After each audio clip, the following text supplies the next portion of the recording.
Assalamualaikum warahmatullahi wabarakatuh. Waalaikumsalam warahmatullahi wabarakatuh. Alhamdulillah wa syukurillah la haula wala quwata illa billah. Asyhadu an la ilaha illallah wa asyhadu anna Muhammadan abduhu wa rasuluh. Allahumma sholli ala Muhammad wa ala ali Muhammad fil alamin innaka Hamidum Majid. Amma ba'du. Puji syukur kehadirat Allah karena pada malam hari ini kita bertemu kembali dalam halaqah Jumat malam dalam rangka thalabul ilmi, dalam rangka silaturahim sama saudara yang ada di Hong Kong dan juga teman-teman yang ada di luar Hong Kong. Mudah-mudahan nanti akan menyusul bergabung bersama kita. Salam salawat semoga tetap tercurah untuk junjungan kita Nabi besar Muhammad Sallallahu Alaihi Wasallam, para sahabatnya, tabiin serta umat Islam yang perjuangan agamanya, dan semoga kita termasuk dalamnya. Amin amin ya rabbal alamin. Sambil menunggu teman-teman, kita mulai saja pada malam hari ini, dan sebagaimana biasa kita buka dengan membaca surat Al-Fatihah. Semoga bacaan surat Al-Fatihah ini bisa memberikan keberkahan buat kita semua. Ala diniyah wa niatan solehah Al-Fatihah.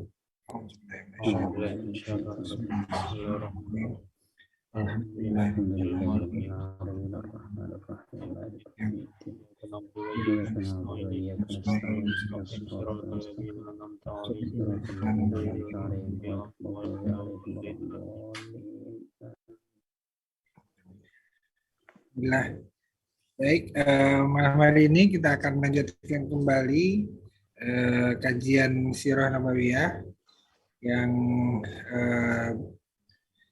Jumat lalu kita sudah sampai mengantarkan Rasulullah ke Kuba. Ya, Rasulullah sudah berhasil sampai di Kuba setelah melalui banyak rintangan, banyak pelajaran yang sudah kita pelajari. Kita dapat petik di pertemuan Jumat lalu, diantaranya satu kesan yang saya tangkap ya secara pribadi adalah bahwa begitu beratnya perjalanan Rasulullah dan bersama Abu Bakar, dan di sini terlihat bahwa tetap Rasulullah itu adalah manusia biasa juga gitu, yang ada capeknya, yang butuh makan, minum, kemudian ya maksudnya walaupun ketika kita bandingkan dengan ketika kalau memperjalankan dari Mekah ke Masjidil Haram ke Masjidil Aqsa itu dalam satu malam, tapi untuk perjalanan ke Madinah yang jauh lebih dekat daripada ke Masjidil Aqsa itu ditempuh dengan perjalanan darat, perjalanan kaki yang berhari-hari, sampai orang-orang di Madinah kemarin itu kan menunggu-nunggu nggak sampai ini Rasulullah kemana sampai gini. Nah ini dan dari kisah-kisah itu kan terlihat bahwa ya ini pelajarannya adalah mungkin yang tadi Allah menunjukkan bahwa dalam hal tertentu diberikan contoh gitu bagaimana melakukan strategi dalam perjalanan, strategi dalam melakukan penyusupan dan sebagainya. Itu nanti bisa kita ambil juga hikmahnya nanti. Dan akhirnya dari kisah kemarin Rasulullah sudah sampai di Kuba, satu kota di luar masih di luar Madinah ya, Ustaz ya, Kuba. Masuk ke Madinah tapi baru sampai di Kuba, dan kita yang sudah pernah ziarah bisa melihat ada Masjid Kuba di situ yang di kota Madinah yang biasanya ikut bagian dari masjid yang kita kunjungi dalam rangka mengenang peristiwa hijrah ini. Saya itu sedikit pengantar dengan pertemuan yang lalu, dan selanjutnya saya persilakan Ustadz untuk menyampaikan lanjutan kisah ini Dan mudah-mudahan kita bisa mendapatkan hikmah dan pelajaran dari surah yang kita pelajari. Sebelumnya selamat datang Pak Bambang. Selamat bergabung kembali. Assalamualaikum warahmatullahi wabarakatuh. Waalaikumsalam warahmatullahi wabarakatuh. Kita sudah sampai di Kuba nih, mau lanjutkan kisahnya. Oh, Kuba dekat Amerika itu ya? Oh, Kuba. Itu Fidel Castro itu mah. Enggak Ustaz, tafadhol. Iya. Baik, terima kasih Pak Adi. Bismillahirrahmanirrahim. Assalamualaikum warahmatullahi wabarakatuh. Waalaikumsalam warahmatullahi wabarakatuh. Alhamdulillahirabbil alamin. Wa bihi nasta'inu ala umuri dunya waddin. Wassalatu wassalamu ala asyrafil anbiya'i wal mursalin wa ala alihi wa sahbihi ajma'in. Subhanaka la ilma lana illa ma 'allamtana innaka antal alimul hakim. Rabbi shrah li sadri wa yassir li amri wahlul 'uqdatam min lisani yafqahu qawli. Amma ba'du. Jamaah, kawan-kawan majelis IMAH, Ikatan Muslim Indonesia Muslim Association Hong Kong. Indonesian Muslim Association in Hong Kong. Alhamdulillah Allah pertemukan kita kembali pada kesempatan malam hari ini untuk kita kembali mengkaji ilmu di antara ilmu Allah Subhanahu wa taala. Kali ini kita masih akan melanjutkan materi tentang sirah nabawiyah, perjalanan hidup Nabi Shallallahu alaihi wasallam. Kenapa kita perlu mempelajari kehidupan Nabi? Karena Allah Subhanahu wa taala berfirman, "Laqad kana lakum fi Rasulillahi uswatun hasanah." Telah ada pada diri Nabi Muhammad sallallahu alaihi wasallam suri tauladan yang baik. Bukan hanya suri tauladan, bukan hanya contoh, tapi contoh yang baik. Karena ada juga contoh yang tidak baik. Maka ketika kita ingin mendapatkan kebaikan, kita bisa mencontoh kehidupan Nabi sallallahu alaihi wasallam. Termasuk tadi yang disampaikan oleh Pak Adi, bagaimana perjuangan beliau sebagai seorang nabi, beliau juga seorang manusia biasa. Maka ketika orang-orang Arab dulu, salah satu alasan mereka ya, walaupun tentu ada alasan lain juga, tapi di antara alasan mereka untuk menolak kenabian Muhammad SAW, mereka mengatakan dia juga seorang manusia seperti kita. Dia makan seperti kita makan. Wa yamshuna fil aswaq, dia juga masuk ke pasar gitu, berjalan-jalan di pasar. Mereka inginnya ya nabi itu seakan-akan kayak malaikat. Jadi yang bukan seperti banyak kesaktian gitu ya. Iya, punya kesaktian. Kalau hanya seorang manusia biasa, kenapa bukan Abu Jahal aja kan? Kenapa bukan orang-orang pembesar-pembesar yang lain itu? Ya. Nah, gitu mereka itu mengatakan begitu. Mereka ingin diturunkan malaikat dan lain sebagainya. Tetapi ya justru itu hikmahnya ketika Allah Subhanahu wa taala menjadikan nabi itu dari manusia, maka tidak ada alasan bagi manusia untuk tidak mencontoh. Karena kalau semuanya dari malaikat, maka ada alasan. Kita kan beda dimensinya. Kita beda jenisnya gitu. Sehingga kalau kita nggak bisa mencontoh banyak alasan. Tapi dijadikan dari manusia, maka supaya tadi tidak ada alasan. Kaila yakuna hujjatan, sehingga tidak ada hujjah. Nah, artinya tidak ada alasan bagi manusia itu untuk berkilah ya kan, atau berkelit daripada perintah Allah Subhanahu wa taala. Tetapi tetap Nabi Muhammad walaupun dia manusia biasa, tapi dia tidak seperti ya manusia pada umumnya gitu. Maka ada syair yang populer, Muhammadun basyarun wa laysa kal basyari. Jadi Muhammad itu manusia tapi bukan seperti manusia biasa. Artinya batu ya. Memang ada batu sama-sama batu, tapi ada batu mulia, ada batu biasa. Kemanusiaan Rasulullah SAW walaupun sama sebagaimana manusia biasa, tapi kemanusiaannya dia berada di puncak tertinggi. Nah, tetapi walaupun sedemikian rupa, tetap ya, istilahnya Nabi Muhammad adalah seorang manusia yang punya hukum atau terkena hukum manusia biasa gitu ya. Nah, tapi ada satu teori yang mengatakan ketika Allah Subhanahu wa taala memilih nabi, ya kan? Itu kan dipilih hati yang paling bersih. Artinya ketika sebelum jadi nabi itu, ya Nabi Muhammad itu memang orang yang paling bersih, orang yang paling baik. Sehingga ya ditunjuk jadi nabi. Dan setiap masa begitu. Ketika Allah ingin mengangkat seorang nabi, maka dipilih mana orang yang hatinya paling bersih, orang yang paling bertakwa, orang yang paling baik.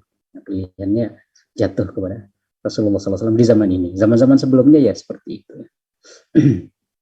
Oke, insya Allah kita akan melanjutkan. Seperti biasa, kita akan membaca secara bergiliran. Mungkin saya awali. Kalau ada pertanyaan nanti bisa langsung disampaikan aja, atau ada masukan, ada tambahan ya. Ini kita berbicara tentang kisah, jadi insya Allah tidak banyak hal yang perlu penjelasan. Kita kayak baca novel aja. Tapi kalau ada hal-hal yang mungkin nanti perlu didiskusikan, ya kita diskusikan sebagaimana biasanya. Sampai di halaman berapa tadi?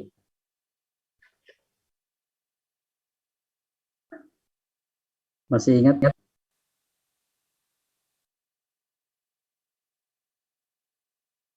Tes cek. Suara saya jelas? Suara saya ternyata ya tidak nyala. Dari jawaban saya kirain suara saya malah. Lupa.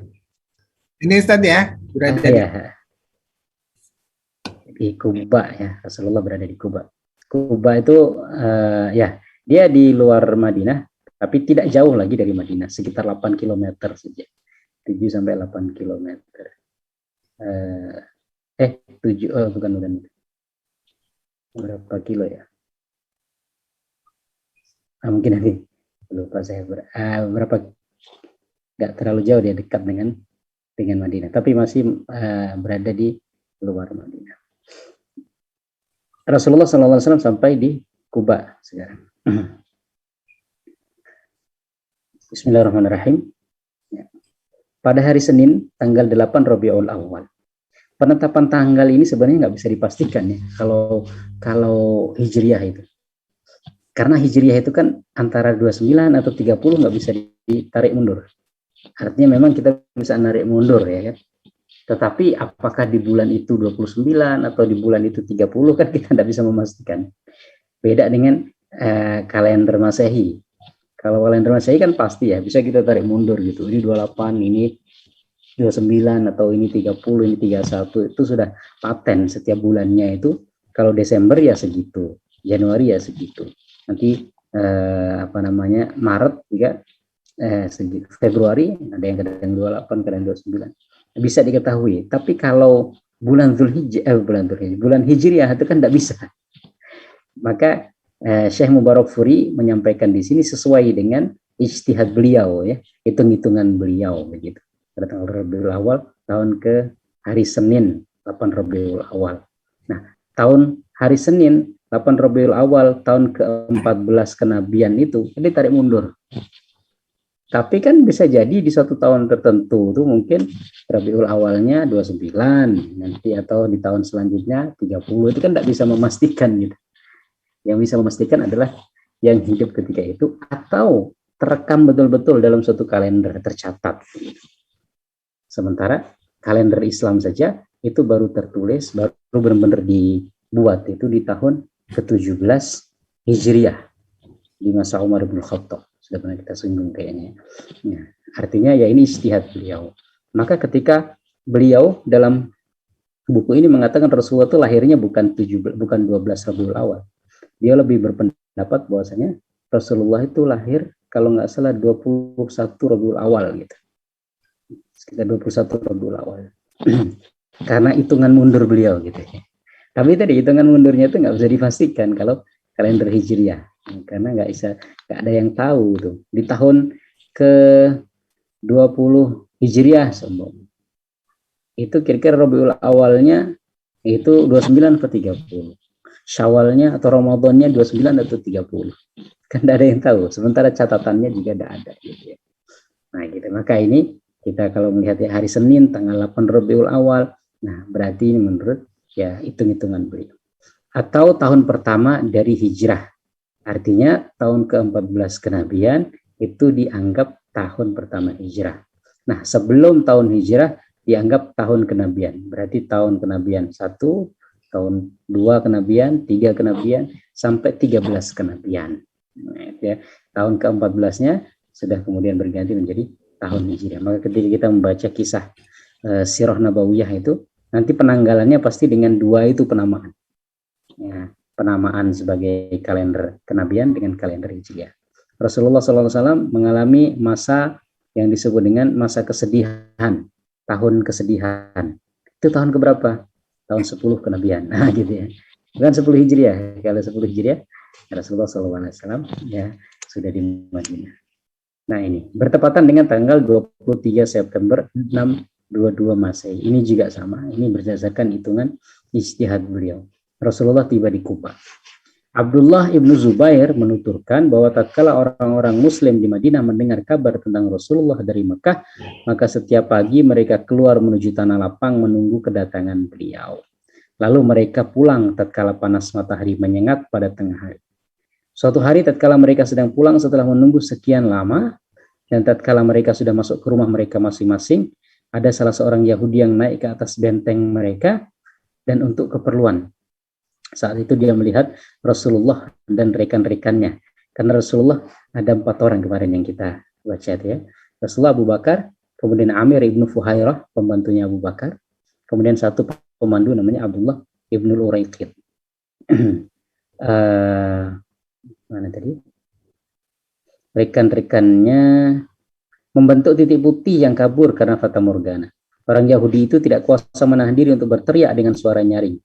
Wahai semua orang Arab, itulah kakek kalian yang kalian tunggu-tunggu. Seketika itu juga orang Muslim menghampiri senjatanya.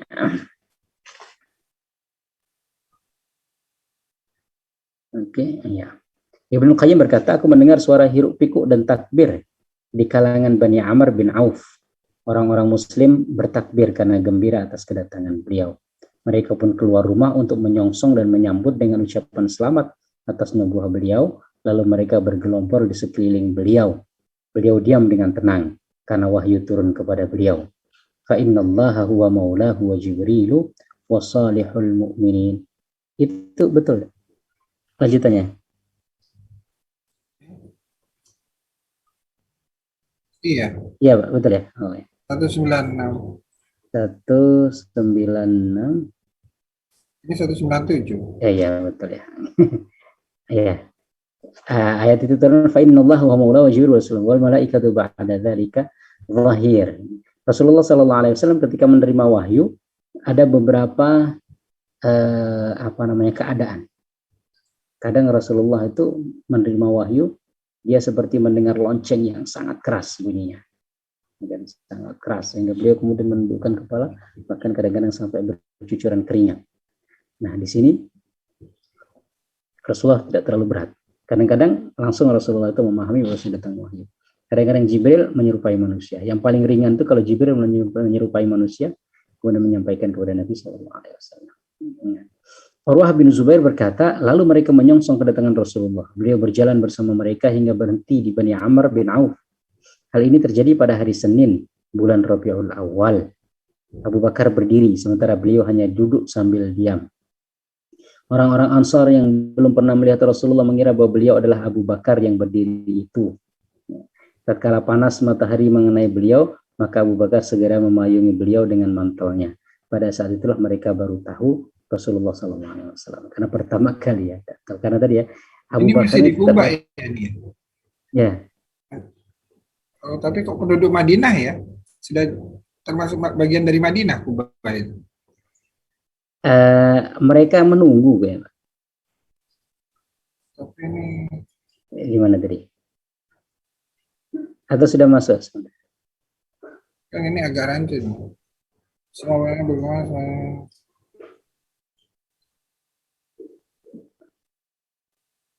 Ya, lalu bagaimana kedatangan Rasul berjalan mereka berarti sudah masuk kayaknya nih, Pak. Sudah masuk ya. Orang-orang yang belum pernah mengira bahwa beliau adalah Abu Bakar. Semua penduduk Madinah berkerumun untuk mengadakan penyambutan. Ini adalah hari yang mulia. Sepanjang sejarah Madinah tidak pernah mengalami kejadian seperti ini. Saat itu orang-orang Yahudi juga bisa membenarkan pengabaran yang disampaikan Habakuk sang nabi, sesungguhnya Allah datang dari Taim, sesungguhnya Allah datang dari Taiman dan Sang Kudus datang dari Gunung Paran.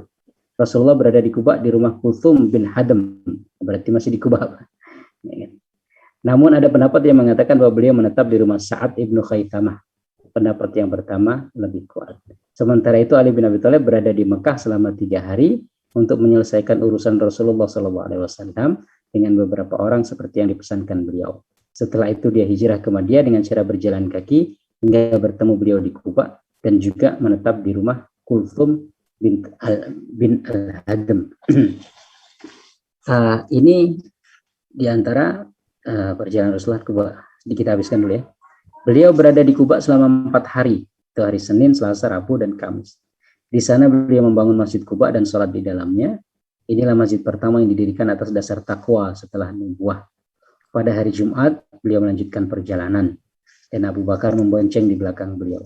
Utusan dikirim kepada Bani Najjar yang masih terhitung paman beliau dari sang ibu. Lalu mereka pun datang sambil menghunus pedang. Mereka serombongan menuju Madinah. Salat Jumat dilakukan di Bani Salim bin Auf. Maka beliau melaksanakannya di masjid tengah lembah. Jumlah mereka ada 100 orang. Nah, di sini ada Bani Najjar. Bani Najjar itu salah satu klan yang ada di Madinah. Dan Rasulullah itu kan sebenarnya punya jalur nasab ke Madinah. Jadi Rasulullah itu kakeknya Rasulullah itu kan namanya Abdul Muttalib. Abdul Muttalib itu nama aslinya Syaibah. Nah, Abdul Muttalib ini entah sudah pernah kita singgung atau belum. Abdul Muttalib ini dia itu bapaknya Hashim. Hashim itu dalam perjalanan dagang dari Mekah ke Syam, dia mampir di Madinah, kemudian dia menikah. Dia menikah dengan seorang perempuan namanya Salma binti Amru dari Bani Najjar. Salma binti Amru dari Bani Najjar. Nah, disitulah kemudian punya anak namanya Syaibah. Syaibah, ya kan? Nah, tapi kemudian Hashim ini meninggal. Kan? Dalam perjalanan selanjutnya itu beliau meninggal sehingga anaknya itu tertinggal di Madinah. Nah, sama saudaranya namanya Muttalib. Jadi saudaranya Hashim. Hashim ini punya saudara. Hashim ini nama aslinya itu sebentar. Amru atau ya Amru. Nama aslinya Amru. Ya. Itu dia punya saudara namanya Muttalib. Ya. Nah, Muttalib ini akhirnya ngambil anak tadi, Syaibah tadi ya. Syaibah tadi itu diambil karena dia meninggal, kemudian Syaibah ini masih di Madinah. Ya. Akhirnya diambil sama Muttalib. Muttalib ini berarti pamannya Syaibah. Ya.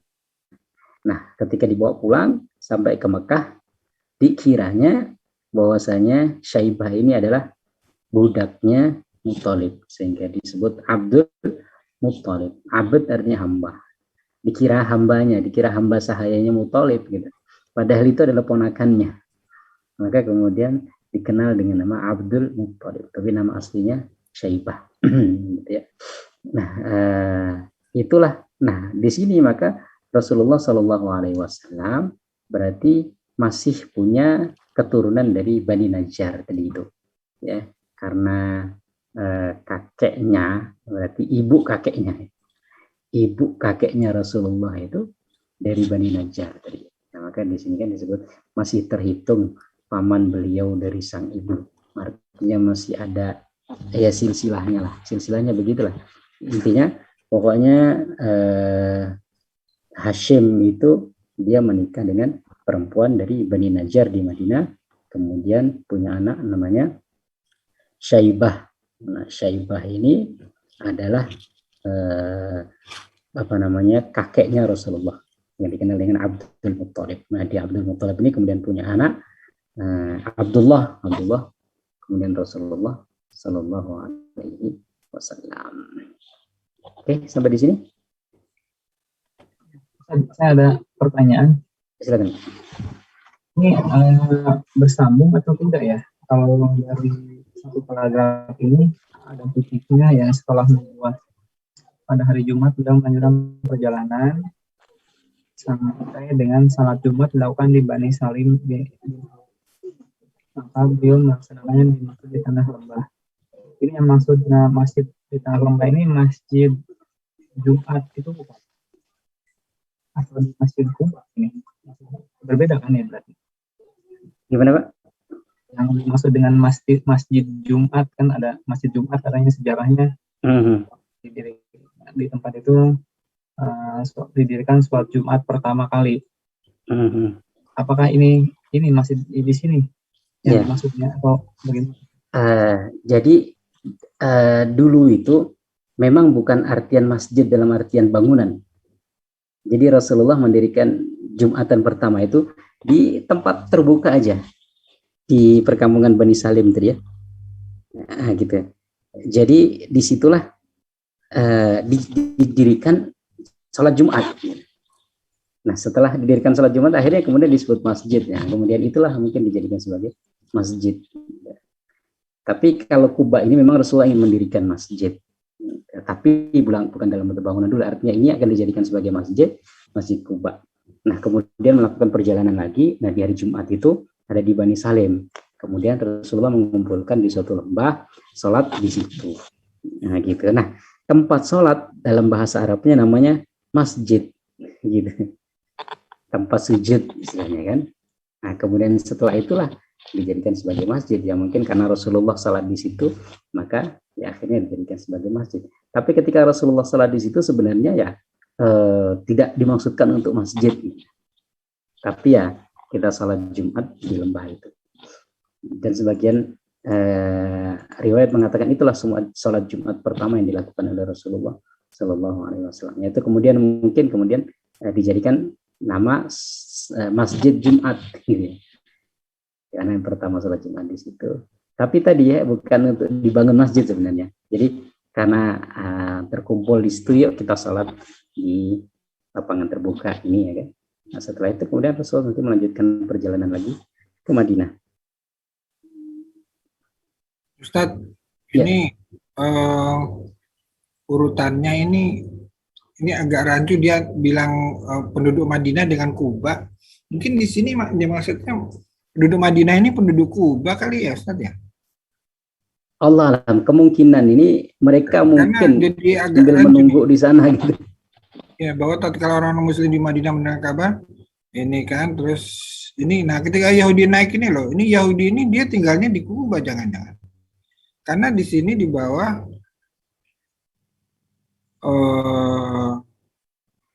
Bani Amr bin Auf nih. Jadi Bani Amr bin Auf itu di Kuba apa di Madinah, Ustaz? Bani Amr. Bani Amr bin Auf ini. Wah, kurang pasti sih. Nah ini kan arahnya nih. Karena ini nanti menyusul kedatangan beliau berjalan hingga berhenti di Bani Amr bin Auf tuh kan. Ya, wallahu a'lam. Artinya ya mungkin mereka ini menunggu hal ini terjadi pada hari Senin. Nah kan, Senin, Selasa, Rabu. Nah, tapi di sini penduduk Madinah berkumpul untuk mengadakan penyambutan. Ya, Ini ketika di Kuba itu penduduk Madinah sudah ramai ya. Ya karena mereka sudah menunggu kan. Karena mereka mungkin sudah menunggu itu. Kuba. Ini terus namun ada orang mengatakan bahwa beliau benar bermasuk. Oke, ini di Kubanya. Belum masuk Madinah, memang benar di Kuba ya. Cuma karena tadi orang Yahudi bilang itu ada kakekmu datang, udah pada rame di sini. Tapi sebenarnya mereka belum ketemu dengan Rasulullah ya. Nah, tapi di sini ada kalimat lagi, jumlah mereka adalah 100 orang. Nah, ini yang 100 orang itu dari Bani Amr, Bani Salim. Bani Salim. Iya. Dengan di Bani Salim bin Auf. Oh, tadi Amr bin Auf ya, ini Salim bin Auf ya. Sama-sama bin Auf juga. Iya, berarti sama bapak berarti. Bapaknya sama. Ya, untuk pasti detailnya sih Allah alam, ya kan? Ya, karena masalah ilmu nasab ini memang kita tidak banyak menguasai. Tapi orang-orang Arab ini, Lalu mereka pun datang sambil menghunus pedang. Nah ini kenapa menghunus pedang ya, Ustaz? ya orang Arab itu kan menghunus pedang bukan hanya untuk perang. Oh, Ya, sekarang itu orang Saudi itu kadang-kadang dia punya tarian-tarian dengan pedang gitu. Tarian-tarian nyambut tamu kayak Donald Trump disambut itu kan pakai pedang juga. Atau gitu ya. Wallah alam, mungkin begitu cara mereka. Jadi pedang bukan hanya untuk ini ya, untuk apa namanya, untuk peperangan. Ya, seperti orang Habasyah, orang Ethiopia itu main-main di Masjid Rasulullah dengan tombak. Tetapi ya untuk sekedar seni gitu.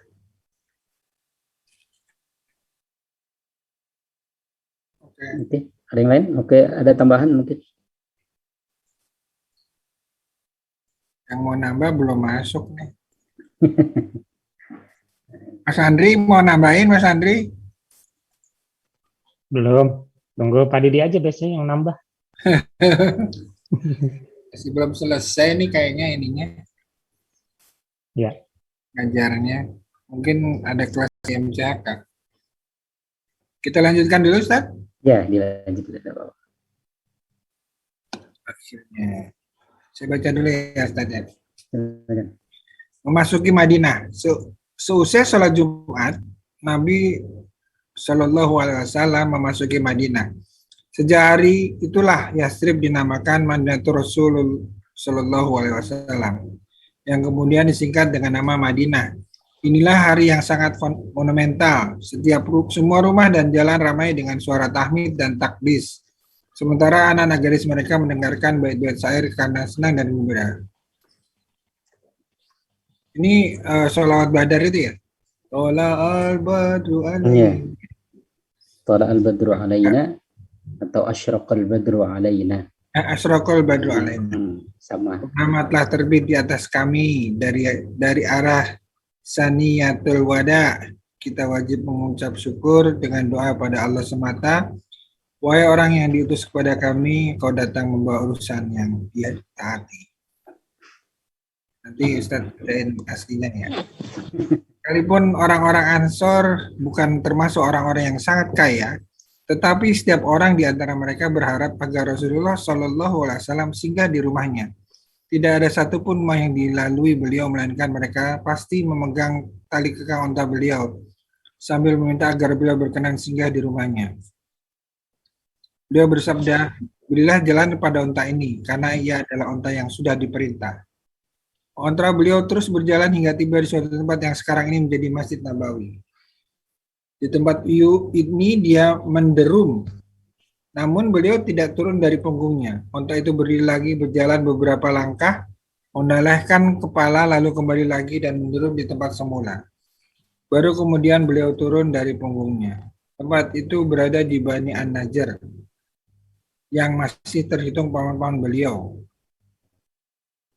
Berkat taufik Allah, beliau nasabnya tadi ya lebih senang singgah di tempat paman-pamannya.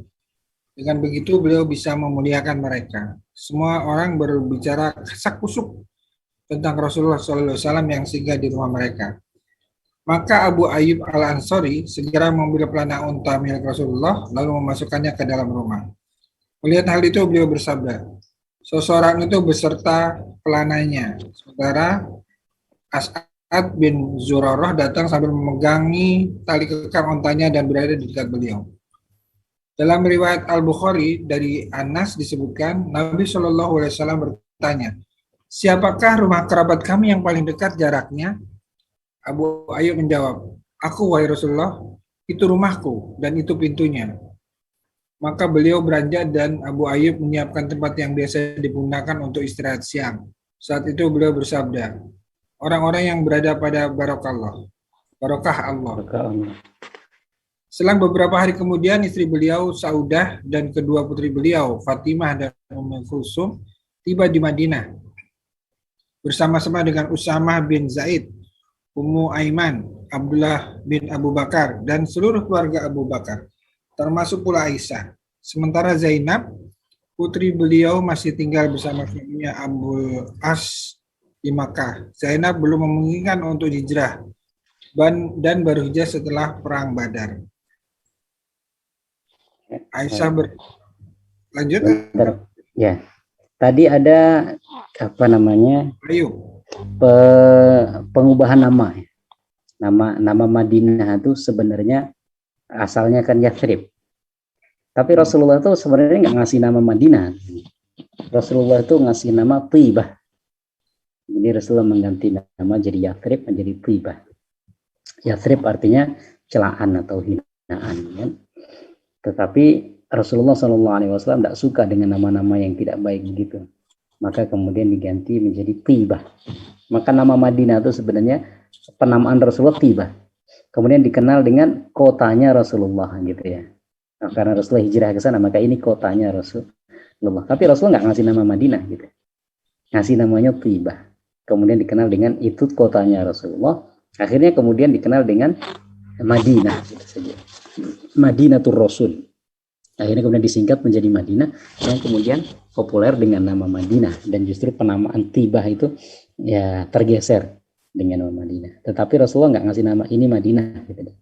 Ya, orang-orang mengenalnya dengan Madinatul Rasul, kemudian menjadi Madinah. Sama Madinah kayak sendiri artinya kota ya? Ya, Madinah artinya kota. Kota-kota berarti. Kota Ya, Madinah, kota-kota. bukan. Nah, makanya sebenarnya itu bukan kota-kota. Sebenarnya itu kan kotanya Nabi. Madinatul Rasul sebenarnya gitu. Jadi Madinatul Rasul gitu kan. Sudah dihilangkan. Kemudian dihilangkan Madinatul Rasul jadi Al-Madinah. Begitu saja. Nah, dia kemudian sudah menjadi nama, ya sudah, berarti kan sudah menjadi nama tempat istilahnya. Sudah terkenal jadi. Nah, sehingga kalau sudah menjadi nama tempat ya kota. Ada kota Batu semuanya. Ya berarti kota-kota Batu kalau semuanya. Kalau semuanya nama tempat itu kota Batu. Jadi ya kota-kota Batu gitu. Kalau namanya Batu berarti ya Batu, kota Batu. Ya kan? Batu bukan lagi Batu tapi Batu tempat. Oh, di Batu-Batu. Atau ada nama kota. Nama yang disebut Rasulullah kok malah nggak terkenal ya? Ya, sebenarnya ya itu tadi kalah populer saja dengan penamaan yang dikenal yaitu Madinah, Al-Madinah. Ya. Nah, sama kayak Abu Bakar. Abu Bakar itu kan khalifah, ya kan? Khalifah Abu Bakar. Sebenarnya awalnya gelaran khalifah itu Khalifatu Rasulillah. Khalifah itu kan pengganti. Jadi Abu Bakar itu adalah pengganti Rasulullah. Khalifatu Rasulillah. Nah, itu kan? Iya. Kemudian digantilah jadi Al-Khalifah. Gitu saja. Khalifatu Rasulillah. Jadi khalifah pengganti gitu. Nah, kemudian khalifah itu menjadi gelaran. Gitu kan? Ini khalifah Abu Bakar. Khalifah Umar. Nah, Abu Bakar itu gelarannya adalah Khalifatu Rasulillah. Pengganti Rasulullah. Begitu kan? Pengganti Rasulullah. Nah, tapi kemudian dikenal dengan Rasulullahnya dihilangkan jadi Al-Khalifah. Pengganti. Ya, artinya maksudnya pengganti. Akhirnya menjadi gelaran. Nah, ketika Abu Bakar digantikan oleh Umar, maka gelarannya jadi lebih panjang, Pak. Khalifati Rasulillah. Penggantinya Rasulullah. Abu Bakar penggantinya Rasulullah. Nah, kan? Umar penggantinya Abu Bakar. Berarti gelarannya Khalifati Rasulillah. Ya kan? Jadi agak panjang. Akhirnya sudah Umar kemudian membuat satu gelaran baru namanya Amirul Mukminin. Ya, sehingga Abu Bakar itu dikenal dengan julukan Khalifah. Nah, tapi ketika Umar lebih dikenal dengan Amirul Mukminin. Maka Abu Bakar itu ya walaupun beliau sebagai Amirul Mukminin pasti ya Amirul Mukminin kan pemimpin orang-orang yang beriman. Tapi julukan Amirul Mukminin itu nggak disematkan kepada beliau, gitu. Tapi sebagai khalifah, beliau adalah khalifahnya Rasulullah Sallallahu Alaihi Wasallam. Nah, tetapi karena agak panjang untuk Umar, akhirnya ya sudah ya diganti jadi Amirul Mukminin. Nah, setelah Umar kemudian ya selanjutnya itu khalifah itu digelari dengan Amirul Mukminin. Nah, itu sama juga seperti Madinatul Rasulillah. Ya, agak panjang ya, disebut Al-Madinah. Nah, kemudian Al-Munawwarah atau Al-Munawwarah yang bercahaya. Itu sifatnya, diberikan sifat kota yang bercahaya. Al-Madinah Al-Munawwarah, bercahaya dengan cahaya kenabian dan lain sebagainya. Nah itu ya, jadi penamaannya sebenarnya dinamanya Thibah. Itu. Kemudian di sini ada sebagian yang meragukan tentang syair ini karena dikatakan ada thaniyatil wada' ya. Tala'al badru alaina min thaniyatil wada'. Telah muncul badrun berarti purnama, artinya Rasulullah dikiaskan dengan purnama. Min thaniyah, dari arah thaniyatul wada'. Sebagian ahli sejarah mengatakan thaniyatul wada' itu tempatnya ada di utaranya Madinah. Sehingga riwayat ini nggak betul karena Rasulullah itu nggak sampai muter-muter ke utara dulu baru ke Madinah lagi. Tapi jalannya langsung dari Kuba itu langsung ke atas lagi ke Madinah. Tapi sebagian mengatakan Thaniyatul Wada itu tempatnya memang di dekatan Kuba situ, bukan di arah ke Syam. Wallahu a'lam. Ala kulli hal, kalau kita mendengar atau mendapatkan ada yang meragukan riwayat ini, ya dia berpendapat bahwasanya tempatnya nggak cocok dengan kedatangan Nabi. Tetapi sebagian lain mengatakan ini cocok karena Thaniyah itu artinya kan jalan di antara dua bukit, di antara dua lembah atau dua bukit. Thaniyah disebut Thaniyah. Nah, tempat yang disebut Thaniyatul Wada ini di mana? Nah, itu mereka berbeda pendapat. Nggak ada yang mengatakan ya diterima riwayatnya, ada yang mengatakan tidak diterima riwayatnya. Gitu ya. Karena saya dengar seperti Pak Quraish Shihab sendiri, ya kan, ahli tafsir Indonesia. Beliau agak meragukan riwayat ini karena beliau berpendapat Rasulullah itu nggak melewati Thaniyatul Wada ketika masuk ke Madinah. Sehingga ya riwayat ini diragukan oleh beliau. Syair ini. Tapi syair ini sangat populer. Tapi populer kan malah. Iya, makanya sangat populer. Gitu. Tapi itu tadi, ya, kepopuleran sesuatu itu kan belum tentu dia benar ya. Maka ada hadis itu, ada hadis masyhur, ada hadis sahih. Masyhur itu terkenal, ya, tadi populer kalangan masyarakat. Tapi belum tentu hadis itu sahih, gitu, belum tentu benar secara periwayatan tuh. Sama kayak sebenarnya tuntutlah ilmu sampai ke negeri Cina, itu kan populer, dianggap sebagai sabda Nabi SAW. Tapi ternyata ketika jalurnya diteliti, oh bukan. Ada lagi seperti barang siapa yang menginginkan kebaikan dunia, maka haruslah dengan ilmu. Barang siapa yang menginginkan kebaikan akhirat, haruslah dengan ilmu. Barang siapa yang menginginkan kebaikan keduanya, haruslah dengan ilmu. Ini kan populer betul, dianggap sebagai perkataan Rasulullah. Terus setelah diteliti, ternyata oh bukan, itu perkataan Imam Syafi'i. Allah, jadi ada beberapa riwayat yang kadang-kadang masyhur tapi belum tentu benar. Tapi bukan berarti nggak benar juga. Banyak juga yang masyhur yang dia memang benar-benar sabda Nabi SAW. Termasuk tadi riwayat ini tadi ya. Nah kalau kita lihat dari penulis buku ini, Syekh Sofiur Rahman, karena beliau menyebutkan di sini, berarti beliau menganggap riwayat itu benar. Artinya beliau menganggap bahwasanya Thaniyatul Wada ini adalah tempat yang memang dilalui oleh Rasulullah ketika beliau masuk ke Madinah. Wallahu a'lam. Lanjut bacanya, Ustaz. Oke, silakan. Mas Imam dibantu baca yang mulai dari Aisyah. Mana Mas Imam? Wah, Pak Yudi deh. Mas Imamnya lagi ini ke belakang dulu kayaknya. Pak Yudi bisa bantu? Dari Aisyah, Pak Yudi. Siapa? Bantu. Dari Aisyah berkata, tak kala Rasulullah SAW sudah tiba di Madinah, sementara Abu Bakar dan Bilal merintih kesakitan, aku segera menemui keduanya dan bertanya, wahai ayah, bagaimana keadaanmu? Wahai Bilal, bagaimana keadaanmu? Biasanya jika Abu Bakar terkena demam, maka dia menjawab dengan sebuah syair. Kala pagi setiap orang bisa berkumpul dengan keluarga, namun kematian lebih dekat daripada tali terompahnya. Aisyah berkata, lalu aku mendatangi Rasulullah SAW dan mengabarkan keadaan itu. Maka beliau bersabda, ya Allah, buatlah kami mencintai Madinah ini seperti cinta kami kepada Makkah. Atau bahkan lebih banyak lagi, sebarkanlah kesehatan di Madinah. Berkahilah ukuran dan timbangannya, singkirkanlah sakit demamnya, dan sisakanlah air padanya.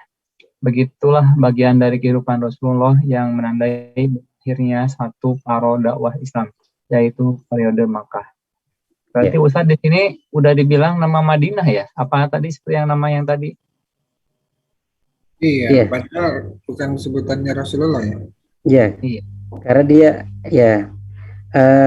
jadi setelah itu dikenal dengan kota Rasulullah SAW. Akhirnya kemudian Rasulullah sendiri dalam beberapa hadis menyebutnya sebagai Madinah gitu. Tapi asal penamaannya itu sebenarnya Tibah. Maka ketika kita mendengar nama Tibah karena Madinah itu Rasul. Nah, kemudian dikenal dengan nama Madinah, kemudian Rasulullah SAW menyebutkan dengan Madinah gitu ya. Nah, ini kan bukan di hari pertama, hari kedua, ini sudah beberapa hari. Nah, di Madinah itu ada kayak semacam wabak demam gitu. Jadi ini Abu Bakar sakit ya, Bilal ya. Wabak demam gitu. Sehingga Abu Bakar itu salah satu yang kena wabak demam, gitu kan. Wa kharaja ma'hum Abdullah bin Bakar. Kalau kedua Rasulullah Madinah, ya, lama qadima Rasul, ini kan kisah Aisyah, gitu kan. Aisyah mengisahkannya ini kan, dia disebutkan lama qadima Rasulullah sallallahu alaihi wasallam al-Madinah, ketika Rasulullah sallallahu alaihi wasallam sampai di Al-Madinah. Nah, pengisahannya ini kapan? Kira-kira? Kan pengisahannya ini kan lama setelahnya. Nah, maka dia sudah menyebut nama Madinah. Kemudian di sini sebelum itu ada Saudah ya. Setelah beberapa hari Rasulullah SAW sampai, kemudian datang setelahnya istrinya Saudah. Ini kapan Rasulullah ini menikah dengan Saudah? Karena Rasulullah menikah dengan Saudah ini tidak lama setelah meninggalnya Khadijah. Dan Saudah ini dia salah satu di antara kawan dekatnya Khadijah.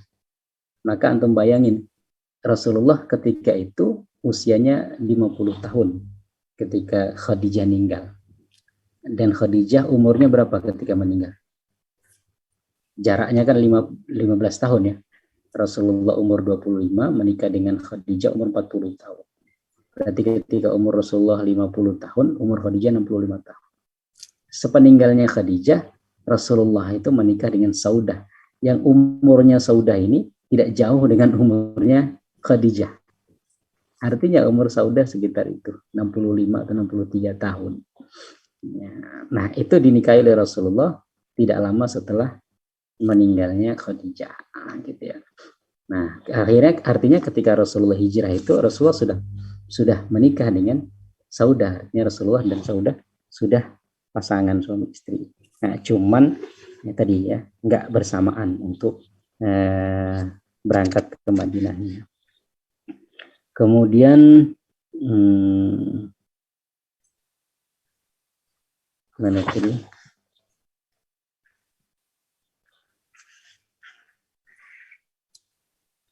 Oke. Ya. Ada yang ini yang mau didiskusikan? Ini ada Ummu Aiman. Ummu Aiman ini dia ibu susuannya Rasulullah SAW. Jadi selain Halimatus Sa'diyah, Rasulullah juga pernah menyusu dengan beberapa perempuan. Salah satunya adalah Ummu Aiman. Maka ini sudah masuk Islam semua ya? Ya, sudah masuk Islam. Karena yang hijrah ke Madinah, dia masuk Islam.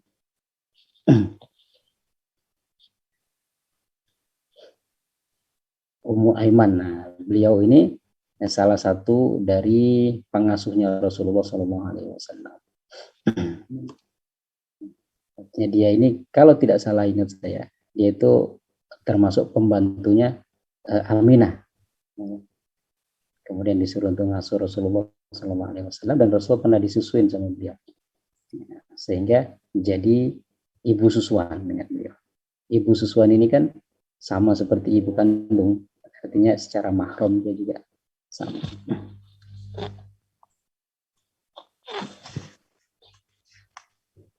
Oke, masih ada kelanjutannya? Udah di Madinah, Ustaz.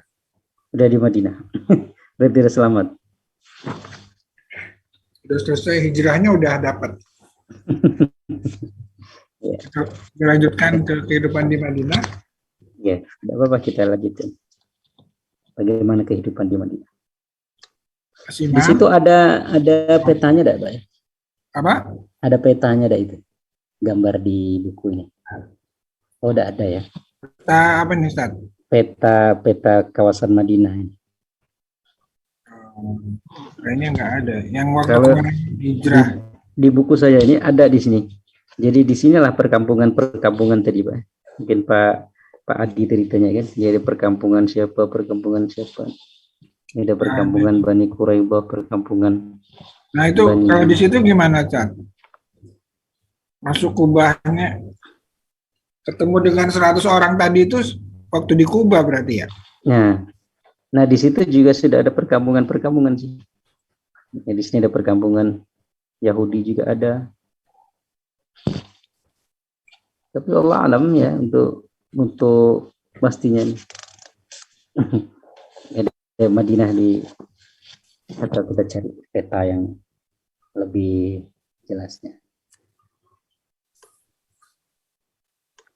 Kita lanjut, Ustaz. Ya silakan Pak. Ada satu pertanyaan, boleh? Oh, silakan. Boleh.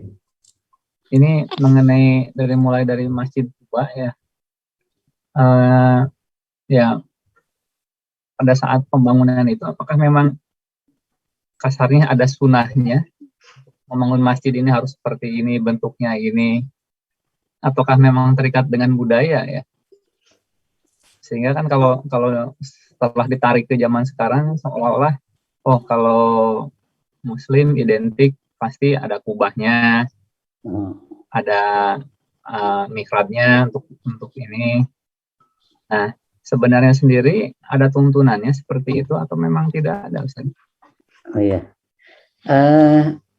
Allahu alam, tetapi setahu saya bangunan masjid di zaman dulu ya atasnya itu malah cuman ilalang saja. Apa namanya? Ya pelepah-pelepah kurma itu. Sehingga ketika ketika hujan itu kadang-kadang kan bocor. Maka ada beberapa hadis yang mengatakan ketika hujan lebat itu kemudian dikumandangkan azan sallu fi buyutikum. Salatlah di rumah kalian. Karena memang masjidnya itu bocor. Dan Rasulullah pernah pada suatu malam di malam Lailatul Qadar itu beliau sujud dan beliau mendapati tanah itu bercampur dengan air.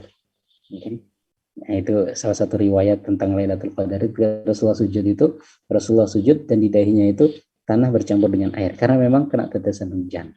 Gitu. Atau anggaplah gerimis ya, nggak sampai hujan terlebat.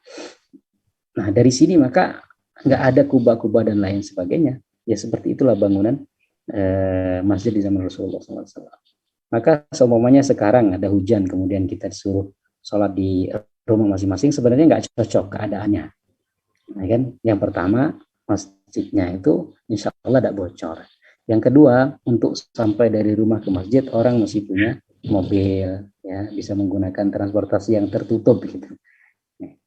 Maka keadaan itu tidak bisa disamakan. Yang kedua, Rasulullah itu dalam salah satu sabdanya mengatakan, salatlah kalian dengan sandal kalian. Selisilah orang Yahudi, karena orang Yahudi itu salat dia tidak pakai sandal. Nah, berarti masjid di zaman itu memang nggak ada lantainya. Dia pasir kerikil biasa. Ya, pasir biasa lah. Sehingga kalau salat ya pakai sandal gitu. Nah, hadis ini kan nggak bisa kita terapkan untuk sekarang. Kemudian kita katakan pakailah sandal kalian untuk sholat di masjid. Nah, malah bahaya gitu, ya kan? Nanti malah kotor semua. Jadi viral. Jadi viral. Masuk masjid pakai sepatu. Wow. Nah, maka itu tadi ya. Jadi hadis itu ada yang memang terkait betul dengan konteks. terkait betul dengan keadaan ketika itu. Nggak bisa. Nah, sama juga sekarang, memang ada hadis, salah satu contoh yang lain. Ada hadis yang mengatakan Rasulullah kalau kita masuk kuburan itu lepas sandal. Sama ya, kalau masuk masjid pakai sandal, masuk kuburan malah Rasulullah memerintahkan untuk lepas sandal. Ya keadaan kita mungkin di Indonesia, Allah alam, kadang-kadang berbeda juga. Kita banyak semak-semak, belukar, ya kan, banyak batuan dan lain sebagainya. Sehingga untuk lepas sandal ketika masuk kuburan belum tentu cocok. Tapi kalau semuanya keadaannya memang memungkinkan, tidak masalah lepas sandal. Karena ada sebagian itu saya lihat ya yang memahami hadis itu secara zahirnya tadi itu ya sudah.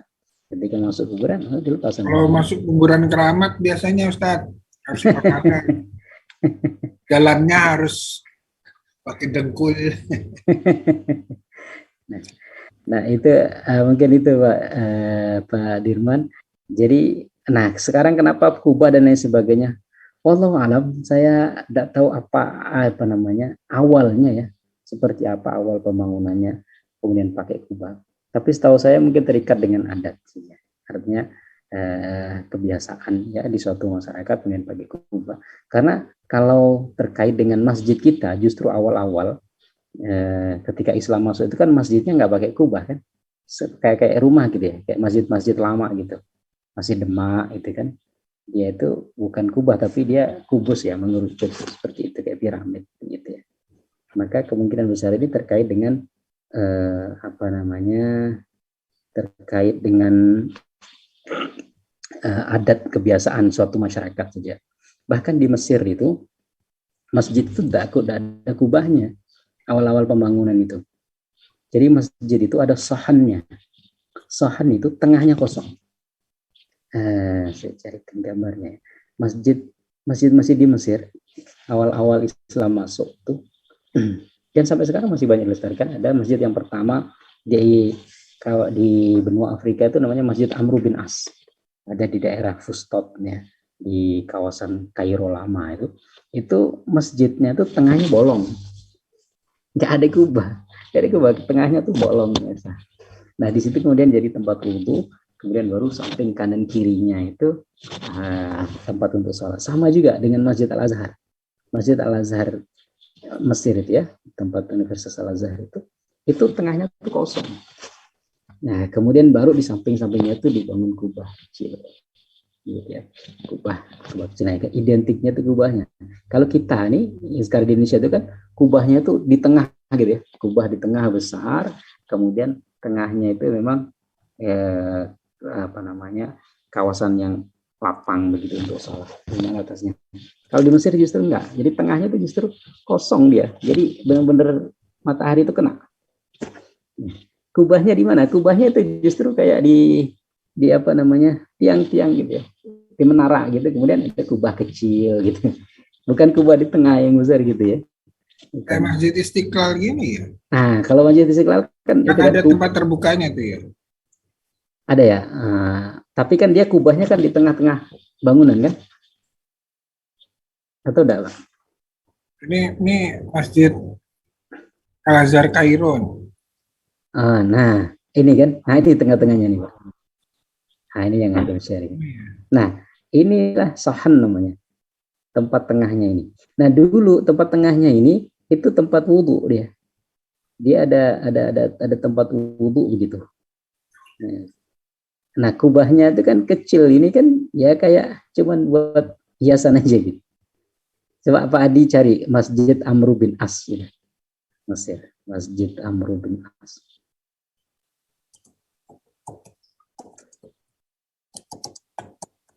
Nanti ada itu dianggap sebagai masjid pertama yang dibangun di benua Afrika.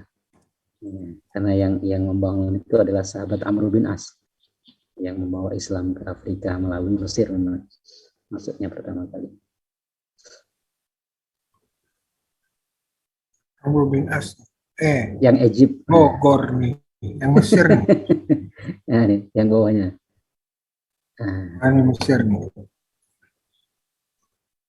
Ini Ustaz. Jadi tengahnya tuh, jadi tengahnya tuh dia kosong. Nah, kemudian ada tempat tempat kayak itu tuh buat wudhu ya.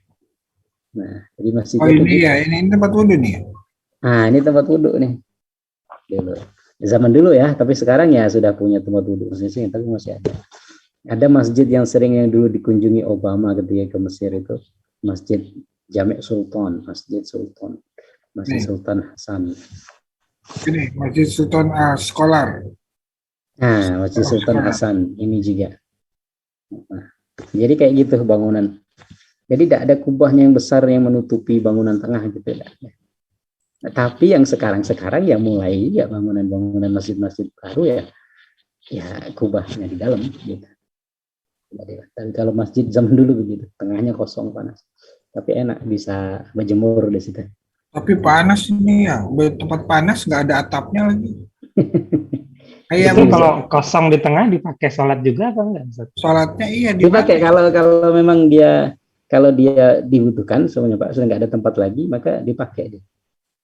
Tapi kalau enggak dia pakai, tapi jarang sih kalau untuk sholat 5 waktu itu. Tempat sholatnya di mana ya? Nah, tempat sholatnya yang di itu, yang samping kanan kiri itu. Nah ini kan ada, nah yang itu kan dalamannya itu karpetnya ada. Nah di daerah yang kayak jendela itu masuk itu. Hizbut Tahrir Australia. Artinya berarti pertanyaan Pak Sudirman itu tidak ada ketentuan khusus ya Ustadz ya untuk membangun masjid ya? Ya, ada. Saya ada.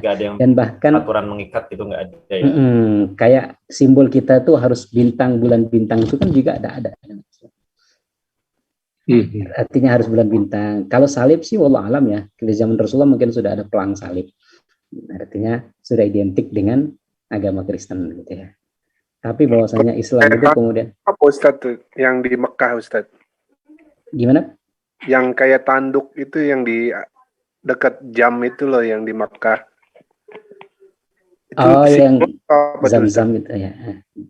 Jam itu ya. Kenapa Pak? Itu simbol atau apa ya Ustaz? Wallah alam lah mungkin untuk simbol. Artinya simbol seperti bulan bintang itu kan di zaman Rasulullah nggak diidentikan dengan Islam gitu. Karena Rasulullah kan punya bendera, tapi benderanya itu cuma tulisan La ilaha illallah Muhammadur Rasulullah SAW. Yang dianggap sekarang itu royah atau liwa gitu kan, yang identikkan dengan HTI dan lain sebagainya tadi kata Pak Bambang kan. Ya itulah Islam gitu. Maksudnya dulu nggak ada simbol-simbol bulan bintang dan lain sebagainya. Nah, untuk kepastian sejak kapan kemudian mulai identik ya kan? Nah, kalau itu sih kayaknya sih simbolnya juga bukan simbol bulan bintang ya. Bulan aja ya. Bulan tuh bulan sabit. Oh, kirain saya tanduk. Kan sabit. Kalau bulan bintang tuh bukannya itu Ustaz apa lambangnya Kekaisaran Ottoman ya, Turki. Nah, mungkin sejak Turki Utsmani mungkin lah. Saya kurang pasti juga. Bulan bintang kalau Turki kan. Kalau Turki Utsmani kan memang bulan bintang. Mungkin setelah itu kemudian diidentikan dengan lambang Islam. Karena ya Turki ini juga kan banyak bersinggungan dengan ini ya, dengan apa namanya pasukan Templar itu apa? Pasukan pasukan apa yang Kristen nih? Pasukan salib ya. Ya, jadi mungkin untuk supaya kita juga punya simbol. Tapi Allah alam sih saya belum bisa memastikan. Ya. Maka dari sini bangunan masjid sih gimana aja sih tidak masalah. Yang penting kalau mungkin tidak identik dengan suatu agama tertentu ya. Artinya bikin masjid tapi ada pelang salibnya kan jadinya enak karena ada identiknya gitu. Ya kayak Taj Mahal itu katanya kan bukan masjid itu sebenarnya ya. Karena dia bukan masjid memang, dia kan kuburan. Iya. Makanya. Kan dia tapi modelnya kayak masjid kubah-kubah gitu. Nah, kalau di Mesir juga banyak Pak, namanya Khonqoh.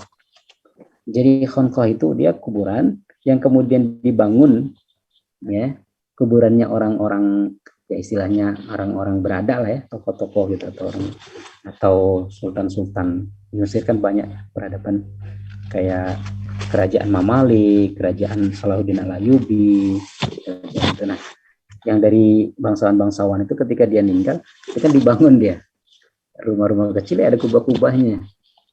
Maka coba antum cari Khonqoh gitu ya, KHN Khonqoh, KHANQAH.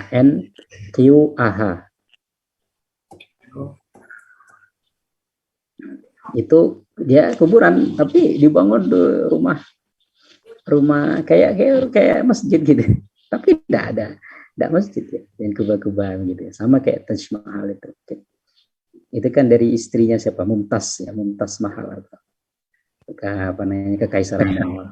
Nih, Ustaz. Nah, ini itu kuburan ini.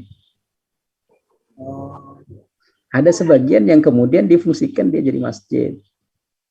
Ya, oleh orang-orang tertentu bahkan ada. oh ini sampai kayak gini. Ya. What is the Khanqah and what do we do there? Coba ada Khanqah Egypt gitu. Biar. Nah, ini ada nih. Al-Nasr Faraj. Yang mana, Ustaz? Yang ini Pak, di bawah ini ada Khanqah Al-Nasir Faraj yang sampingnya. Oh ini. Nah. Ibnu Ini Barqub. kuburan ini. Nah, itu kuburan itu sebenarnya. Kayak kuburan kutub ya. Tapi kemudian ada sebagian yang akhirnya memfungsikan dia sebagai Eskimo gitu ya. Kan the tomb is one of the major monument of Cairo, one of the three other ya. Sampai seperti ini. Dan itu banyak sekali. Itu juga ada lambang atasnya ya, kayak bulan sabit ya. Saya tuh punya buku tentang Kairo, judulnya Kota Sejuta Kisah. Ada sedikit sih saya singgung tentang Khonqoh sebenarnya. Dan itu juga jadi tempat wisata juga. Karena dalamnya bagus-bagus.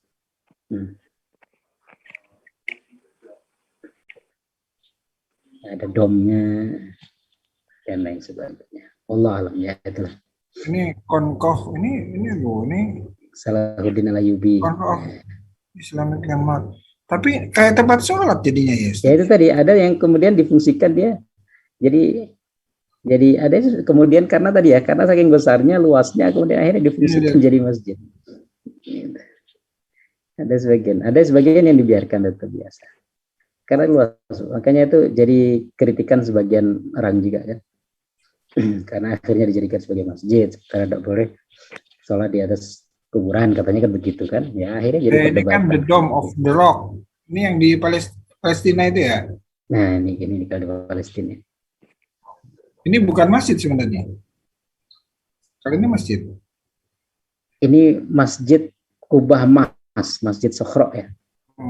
Tapi kan kalau tidak salah, wallah alam, kalau tidak salah itu yang Umar bin Khattab sholat di sini itu. Kalau tidak salah. Yang Masjid Umar bukan di sini, Ustaz, bukan, jauh ya? lagi dari sini. Kan ya. Ini. Tidak lagi. Yang di Masjidil Aqsa ya. Yang di depannya gereja Sepultur. Yang gerejanya itu tidak mau dipakai sama Umar bin Khattab, takut diambil umatnya. Tapi dia masuk bagian dari Haram Syarif namanya. Enggak termasuk, Ustaz, agak jauh. Yang masjid ini Pak, yang masjid kuning tadi. Oh, masjid, oke. Dia masuk bagian dari Baitul Maqdis, artinya kan bagian dari tanah haram misalnya. Nah kan ada sebagian yang mengkritik, oh ini bukan apa namanya, bukan Baitul Maqdis ya, karena yang ini Masjid Aqsa itu kan yang ini. Kalau yang tadi kan Masjid Kubah Mas itu kan istilahnya kan. Tapi dia masuk bagian dari Haram Syarif itu, Baitul Maqdis istilahnya. Dia memang bukan Masjidil Aqsa-nya, tetapi dia masuk bagian dari apa namanya ya kawasan yang disucikan.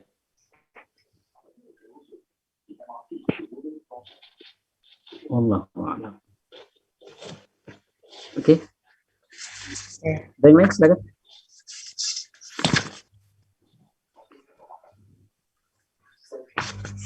Sambil kita ngobrol-ngobrol. Alhamdulillah sudah selamat sampai Madinah sesuai dengan keinginan Pak Adi. Sudah selesai. Istilahnya sudah sampai. Tinggal Fatku Madinah. Fatku Makkah sudah selesai. Dimulai dengan Madinah. Saya sebentar kemarin mungkin kita bisa ngambil sedikit pelajaran. Kemarin itu saya sempat bikin slideshow sedikit. Ada yang mau di-share, Ustaz? Sebentar, mudah-mudahan masih ada. Tentang ya kita ambil pelajaran dari hikmah hijrah.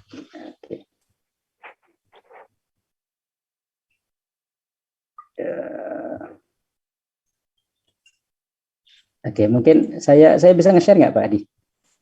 Bisa ya? Coba share. Ya. Ya inilah. Ya rangkuman aja sih sudah kita baca sama-sama, tapi kan lebih detail. Alhamdulillah kan lebih detail kita baca. Hijrah, ya hijrah berarti meninggalkan atau berpaling dari sesuatu. Hijrah. Segala sesuatu yang ditinggalkan berarti dia dihijrahi. Di sini Allah Subhanahu wa taala berfirman, "Wallati takhafuna nusyuzahunna fahjuruhunna." Perempuan-perempuan yang kamu takut nusyuz. Nusyuz itu artinya ketidaktaatannya, maka kita boleh tiga hal yang kita lakukan. Kita nasihati, kemudian kita tinggalkan. Kita disebut pisah ranjang. Tapi pisah ranjang masih diranjang sebenarnya. Cuman kita berpaling. Wadribuhunna, boleh mukul, tetapi pukulan yang tidak menyakiti. Dan juga dari kata hajaro, mahjur. Al-Quran itu sesuatu yang mahjur, ditinggalkan.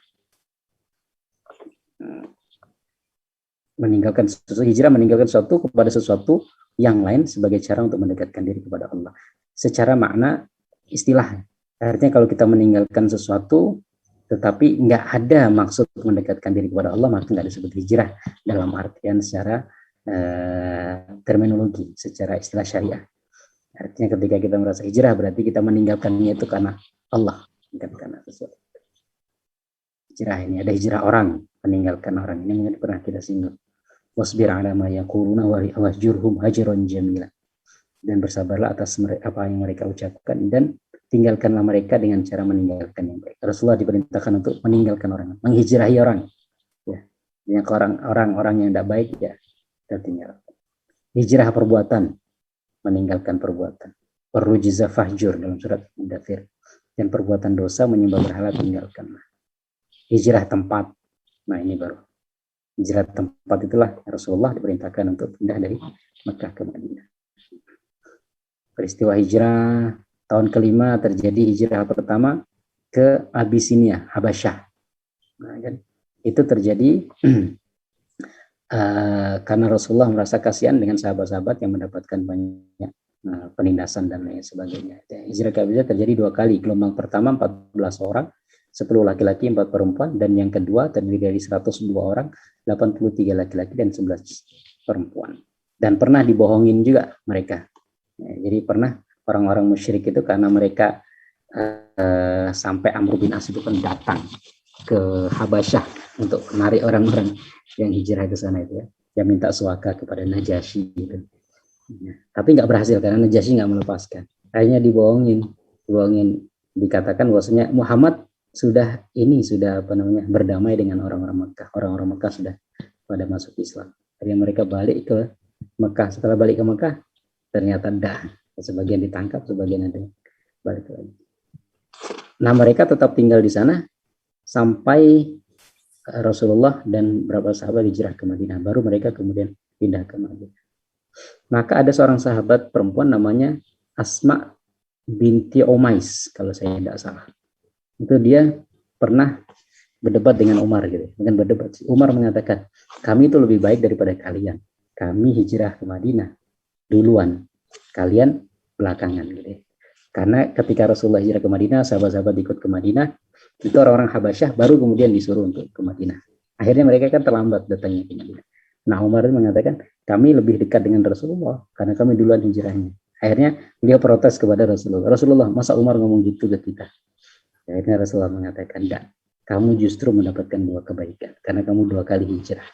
Hijrah pertama ke Habasyah, hijrah kedua ke Madinah.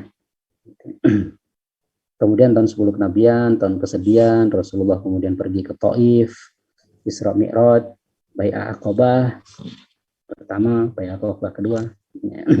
Bai'ah Aqabah ini kan janji setia ketika Rasulullah SAW mendatangi orang-orang Madinah yang haji ke Mekah, gitu, disampaikan dakwah. Ya, pertama ada 6 orang, kemudian tahun selanjutnya bawa 12 orang. Ya, itu disebut Bai'ah Aqabah pertama. Tahun keduanya lagi ada sebanyak 73 orang pria dan 2 orang wanita, 75 orang. Nah, permulaan hijrah. Izin hijrah untuk sahabat, kemudian Umar hijrah terang-terangan, sidang parlemen Quraisy, ini sudah kita baca semua. Izin hijrah untuk Nabi, Rasulullah keluar dari rumah bersembunyi, bukan di Gua Hira, salah ini, bersembunyi di Gua Thur. Perjalanan hijrah keluar dari Gua Hira lagi, Gua Thur, kemudian ada Suraqah, ada Ummu Ma'bad, sudah kita baca, tiba di Kuba, memasuki Madinah, hidup tinggal di Madinah. Nah, ini peta perjalanan Rasulullah SAW ke Madinah. Sosok-sosok yang berperan dalam hijrah: Abu Bakar, kita tahu, Ali bin Abi Thalib, kita tahu perannya, Abdullah bin Abu Bakar, ya, yang memberikan informasi kepada Rasulullah di malam hari. Ya.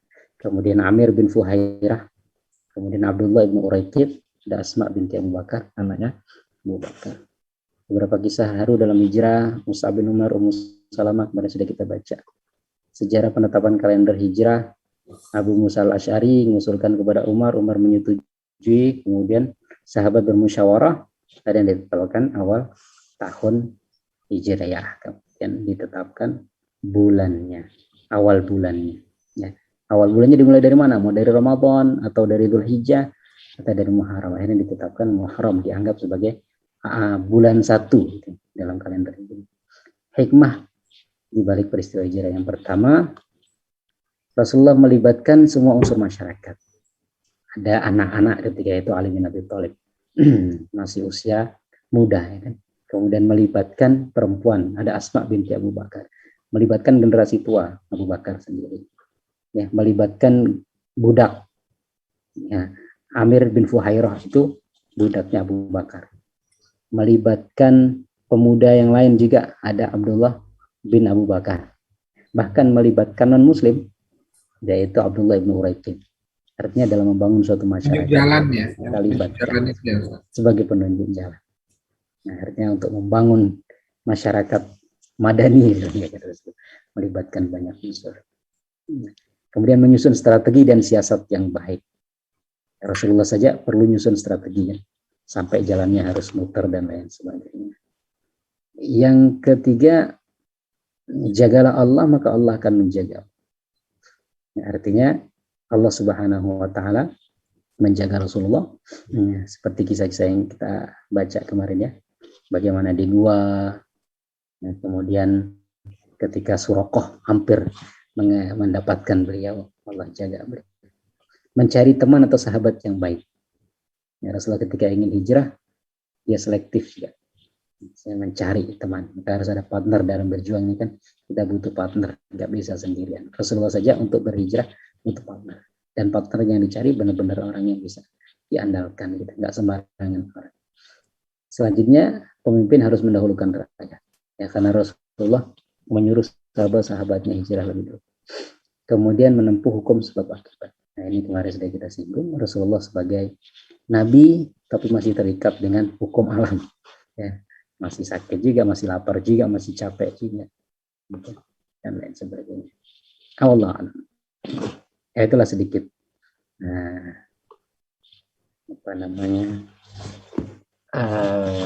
poin-poin ya yang kita baca beberapa pertemuan ini tentang kisah hijrahnya Nabi Shallallahu Alaihi Wasallam dari Mekah ke Madinah.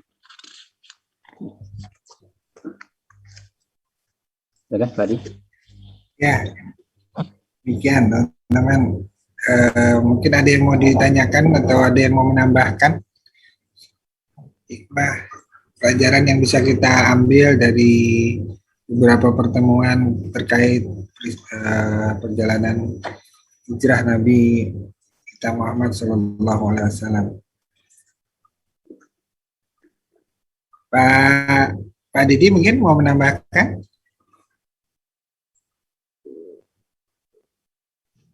Masih di kereta, di bis ya?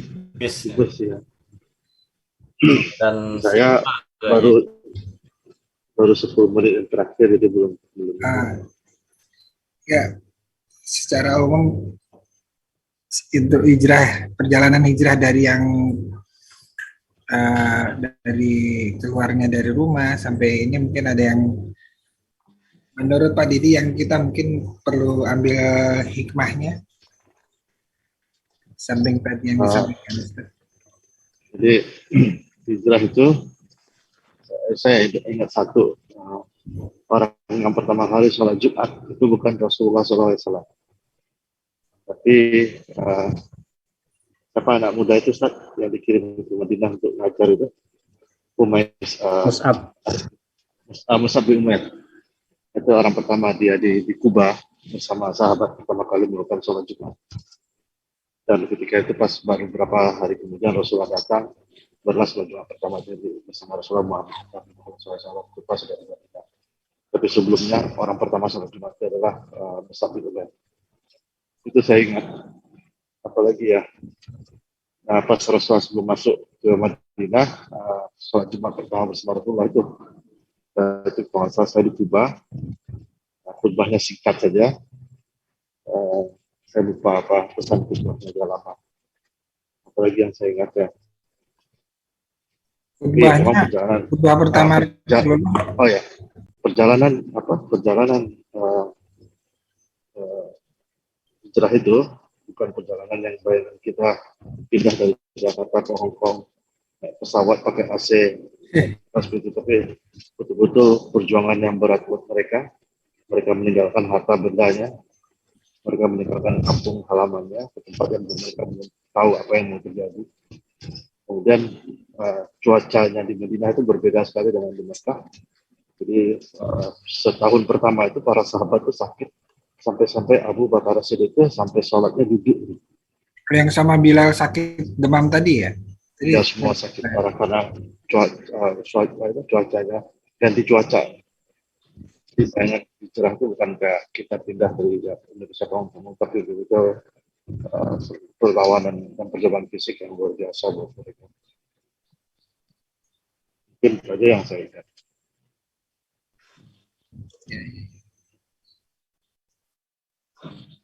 Waktu sholat Jumat pertama itu berarti sudah ada perintah sholat sudah ada ya setelah ketika hijrah itu ya? Kita sudah Isra Mi'raj sudah jadi perintah sholat Jumat karena di Mekah nggak mungkin sholat Jumat.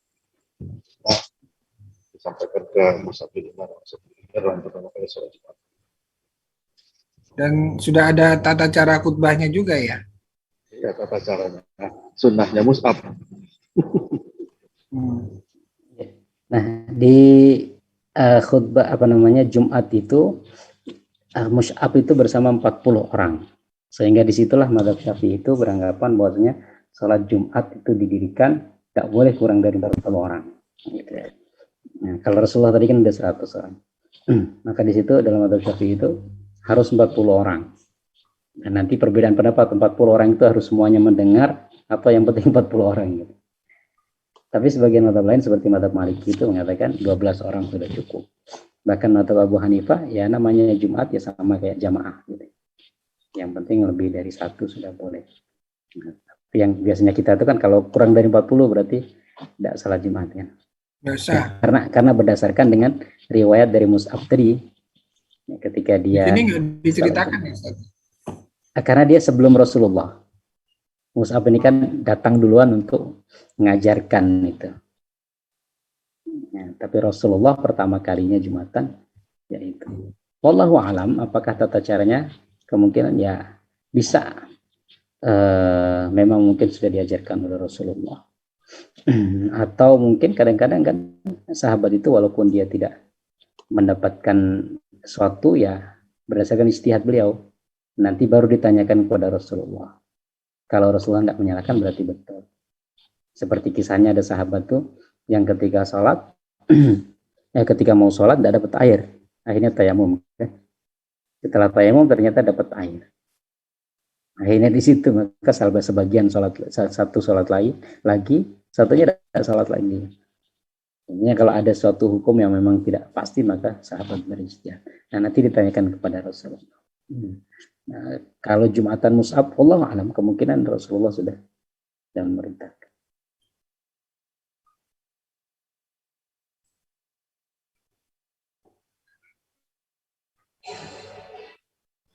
Baik, yang lain mungkin. Bang Jaki mungkin mau nanya, Bang Jaki. Masih karantina nih, Bang. Wah, hilang Bang Jakinya. Bang Abe nih, Bang Abe. Mau nanya. Masih mendengarkan, Pak. Dengarkan. Ya. Lagi makan kayaknya Bang Abe nih. baru balik. Masuk lapangan tadi? Enggak, habis dari kerja, Pak. Kerja hari ini ya? Iya. Ya. Tadi saya telat, tadi saya nyangkut di MCK, habis ada kelas di MCK tadi. Ada kelas ya? Iya, makanya Ada tadi. kelas Ummahatul Mukminin yang terakhir. Wah, mantap. Itu materi-materi keluarga nanti jadi topik kita nih. Berikutnya. Tadi juga gitu, habis kelas itu semua pada minta materi keluarga. Jadi konsultasi ya. Iya, pada nanya ini pakai nasihat perkawinan, akhirnya jadi panjang sampai jam 10 lebih. Iya. Bang Jaki, ada yang mau ditanyakan nggak nih? Memang ada Ustadz nih. Belum ada Bang Adi. Berapa hari lagi keluar karantina? Masih lanjut Masih nggak? hari lagi. Masih lanjut nggak rollingnya? Udah Gimana, habis? Udah habis? Masih 5 hari lagi Bang Adi. Oh. Terus ini ada jadwal flight lagi nggak? Oh ada. Setelah itu 14 hari libur baru terbang lagi. Oh iya. Ya, Ya Bismillah, mudah-mudahan terjaga terus. amin. Ini Bang Jaki nih kasih aktif, kasih jalan. Alhamdulillah. Gimana teman-teman? Ada yang mau ditanyakan? Mungkin boleh mau pertanyaan bebas juga selain tentang siro, boleh ya Ustadz ya? Ya silakan. Kita ngobrol santai aja kalau ada yang nggak harus terpaku tema. Saya mau nanya itu Pak, ini Mas Andri itu teropongnya di mana sekarang ya? Ada yang lagi dibersihin, Pak. Teropongnya udah ganti. Mau nanya Pak Adi. Ya silakan Mas Abe. Masalah arti kata hijrah itu Pak. Jadi kan sekarang di Indonesia kalau lagi Viral, ngetren. lagi ngetren kalau misalnya kata hijrah itu kalau misalnya dari perubahan seseorang dari yang kurang mengenal agama jadi lebih mengenal agama gitu. Ya. Hubungannya dengan hijrahnya Rasulullah ada gitu atau gimana? Oh tadi tuh slide-nya Ustadz tuh. Kata hijrah. Mungkin slide-nya ditayangkan lagi Ustadz, kurang nyimak nih Bang Abe nih. Tadi sudah dijelasin Ustadz. Ustadz, dijelasin lagi Ustadz. Oh iya. Hijrah. Tadi kan ada beberapa. Ya. Kan hijrah ini setidaknya ada 3 macam lah. Setidaknya ya. Jadi macam-macam yang lain kan bisa. Hijrah meninggalkan orang, hijrah meninggalkan perbuatan. Artinya ketika orang berpindah dari sesuatu yang buruk kepada sesuatu yang baik, dia hijrah dalam artian meninggalkan perbuatan. Betul nggak disebut hijrah? Betul disebut hijrah. Karena Rasulullah SAW diperintahkan untuk hijrah itu. Dan perbuatan dosa, tinggalkanlah, hijrahlah dari perbuatan dosa. Ini ayat di surat Al-Mudaththir. Sebagian mufassir mengatakan surat Al-Mudaththir ini surat kedua setelah surat Al-Alaq. Artinya di awal-awal Rasulullah dianggap menjadi nabi itu sudah diperintahkan untuk hijrah. Tapi hijrah dalam artian meninggalkan dosa atau suatu perbuatan yang tidak baik. Kemudian ada hijrah orang, ninggalin orang. Maksudnya kalau orang itu malah bikin kita tidak baik, ya kita tinggalkan saja. Artinya lingkungan yang tidak baik, yang tidak kondusif, yang kadang-kadang justru mempengaruhi orang yang baik jadi tidak baik. Karena banyak orang yang ingin menjadi baik, dia masih dalam lingkungan tidak baik, itu susah dia untuk menjadi baik. Rasulullah juga begitu kan. Dan bersabarlah terhadap apa yang mereka ucapkan dan tinggalkanlah mereka. Artinya nggak usah digubris istilahnya. Mereka nuduh ini, nuduh itu dan lain sebagainya. Tetapi tinggalkanlah dengan cara yang baik. Nah, yang Pak AB tadi tanyakan berarti di sini hijrah perbuatan. Ya, yang berpindah dari sesuatu yang buruk kepada sesuatu yang baik.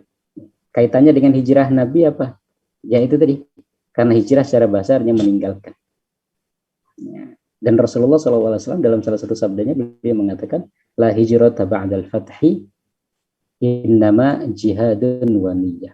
Tidak ada hijrah lagi setelah pembebasan Makkah. Artinya tidak ada hijrah tempat lagi. Hijrah tempat sudah selesai ketika Makkah sudah ditaklukkan oleh kaum muslimin. Yang justru dilakukan adalah jihad wa niyyah. Jihad dalam artian ya usaha untuk meninggalkan perbuatan yang buruk menuju perbuatan yang baik. Jihad itu usaha. Maka ketika Rasulullah habis dalam suatu peperangan, beliau mengatakan, kalian pulang dari jihad kecil menuju jihad besar. Apa jihad yang besar itu? Jihad mengendalikan hawa nafsu. Gitu. Perang itu kan jihad, tapi dianggapnya jihad kecil. Dan jihad besar ada yang lebih besar dari itu. Jihad mengendalikan hawa nafsu. Nah, Rasulullah mengatakan nggak ada lagi hijrah dalam artian tempat, artinya nggak ada lagi kewajiban untuk kita berpindah dari satu tempat ke tempat yang lain. Yang perlu kita lakukan sekarang adalah jihad wa niyyah. Ya, jihad tadi dalam artian tadi ya, mengendalikan hawa nafsu, mengendalikan keinginan untuk berbuat tidak baik, wa niyyah dan memperbaiki niat. Karena kadang-kadang ada orang juga yang dia berbuat baik atau dia menjadi baik, niatnya apa? Kan banyak hijrah gitu ya. Ada gerakan hijrah, ada pemuda hijrah, ada ini hijrah dan lain sebagainya. Ya, sampai nanti ya adalah banyak hijrah. Yang dia sekarang juga ya semacam menjadi semacam slogannya atau ya apalah. Kalau memang niat baik, alhamdulillah. Ya, tapi jangan sampai kemudian kita juga salah niat juga kan. Karena Rasulullah mengatakan innama jihadun wa niyyah. Niat juga harus kita perbaiki. Wallahu a'lam. Gitu Pak Abe. Bang Abe. Terima kasih.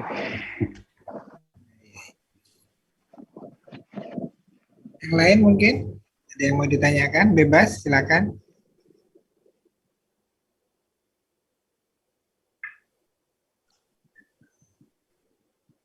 Saya tadinya mau tanya masalah Taliban, tapi nggak tahu ya cocok nggak ditanya di sini. Kita kan diskusi. Fenomenanya gimana ini? Sebenarnya ini lebih ke arah perang agama, ini perjuangan agama atau cuma sekedar politik aja ya? Fenomenanya itu. Iya, ngapa nih Pak? Taliban ya? Iya. Tapi Taliban itu secara bahasa kan artinya santri. Artinya gerakan santri. Bersenjata ya. Gerakan santri. Maka ada pimpinan-pimpinannya kan namanya mullah. Nah, artinya kan kiai. Ya, santri. Ya kalau kayak kita tuh memang tradisinya ada kemiripan. Di Afghanistan itu kan juga tradisi santri, makanya tadi Taliban. Kemudian tradisi kiai tadi mullah-mullah. Allah alam, tetapi ya memang Islam itu juga butuh senjata istilahnya kan. Artinya ada sebagian yang mengatakan ya ujung-ujungnya yang menang memang yang mengangkat senjata gitu. Ya walaupun kita nggak harus kemudian mengangkat senjata ya, tapi dari Taliban itu kan akhirnya ya kenapa dia bisa kemudian sampai mengusir Amerika ya, karena mereka mengangkat senjata. Ya artinya banyak juga yang memperjuangkan agama ini, kemudian ya mungkin takdirnya beda dengan Taliban. Ya, tapi sekarang kan dia lagi ini ya, lagi ada ledakan bom yang di airport itu. Itu yang bikin masalah lagi. Iya, di bandara ya tadi tuh Pak, saya lihat berita. Iya. Itu bukannya yang bandara itu kan masih dikuasai Amerika itu kan?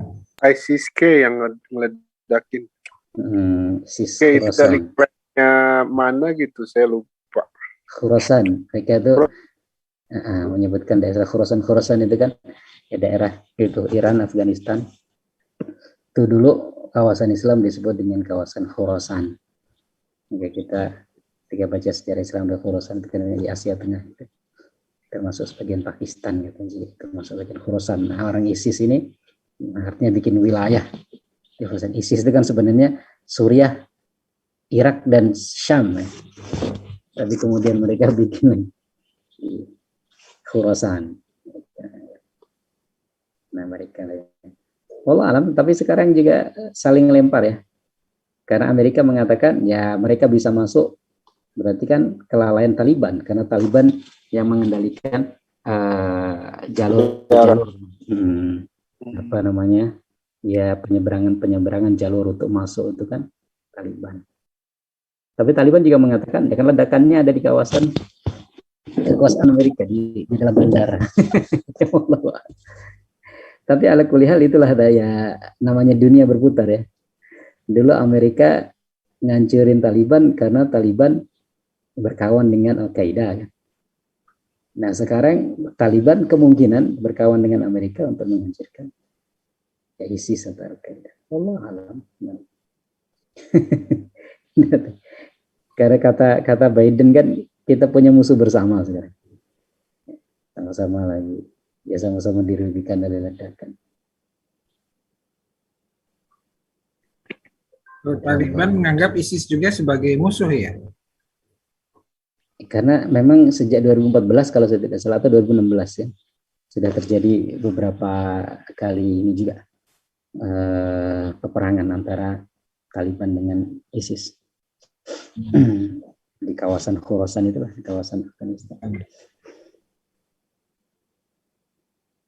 Ya, tapi sepertinya sih ada apa namanya indikasi baik lah kalau saya lihat ya, dari Taliban, karena yang muncul sebagai jubir sekarang kan anak-anak muda dari Zabihullah itu, kemudian ada Muhammad Naim apa siapa yang sering jadi juru bicara, itu kan anak-anak muda ya, artinya mungkin generasinya benar-benar beda dengan generasi 96 dulu.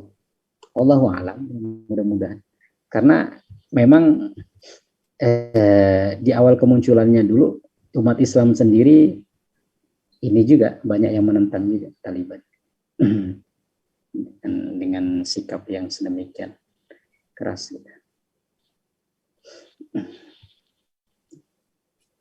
Iya. Begitu. Pak Bambang belum ada besar. Iya. Taliban itu ini kali ya, untuk laki-laki semua. Perempuan kan Talibatun kan? Talibatun. Iya. Talibah. Enggak ada Talibatun.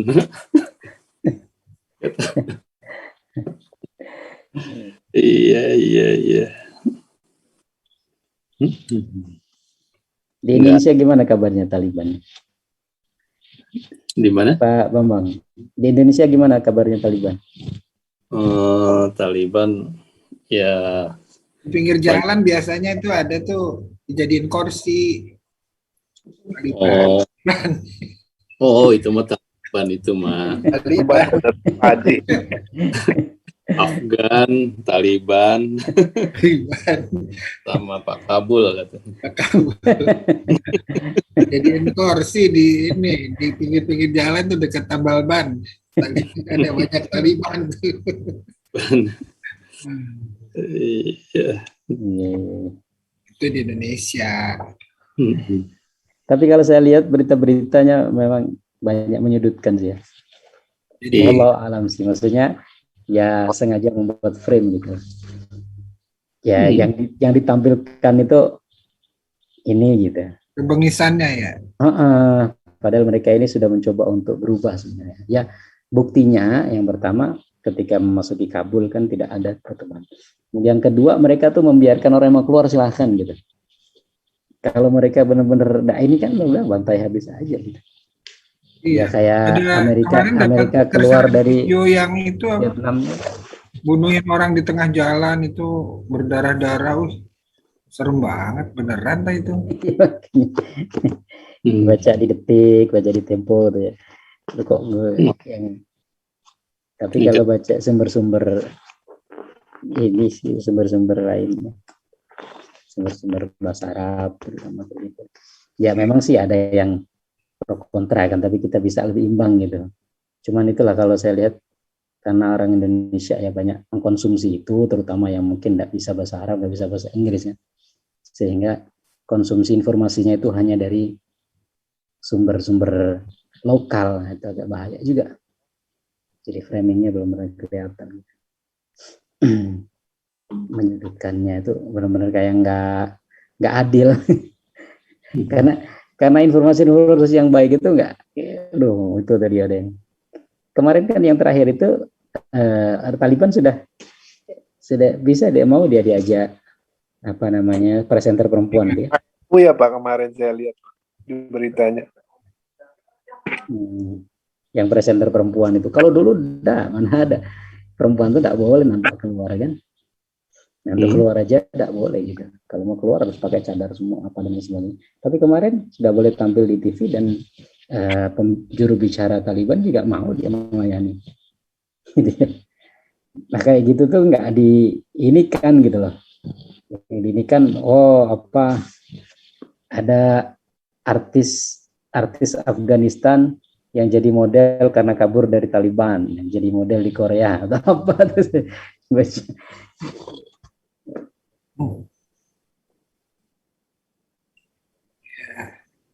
Kayaknya walau alam deh. Hongkong aman ya, tidak ada Taliban Pak? Nggak ada. Tapi adalah Talibannya. Taliban tuh yang Taliban. Pakistan di sini adanya, Pakistan. Berarti nggak ada ban di sana ya? Ada. Baik, 11:30 Ustaz. Mungkin kita akhiri dulu. Teman-teman juga udah cukup pertanyaannya. Kita mohon dia tutup dengan doa Ustaz. Ya, Bismillahirrahmanirrahim. Jadi alhamdulillah pembahasan kita tentang Sirah Nabawiyah sudah selesai. Pembahasan malam hari ini nggak banyak karena cuma melanjutkan 2 pertemuan kita yang sudah kita laksanakan kemarin. Pembahasannya nggak banyak dan mungkin nggak